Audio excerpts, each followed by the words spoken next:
Does everybody know what time it is? It's tool time. Today, on Tracy's Tool Time, I made rice for lunch, quick and easy, no babysitting, in this Pampered Chef microwave bowl.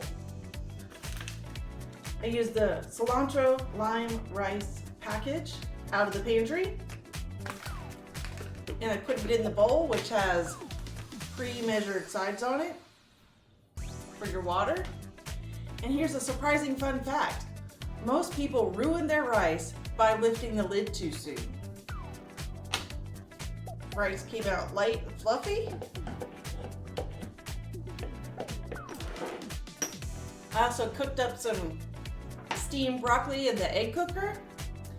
2 tablespoons of water with the broccoli. And 2 minutes and 30 seconds in the microwave. Add that in there, and I have a quick lunch.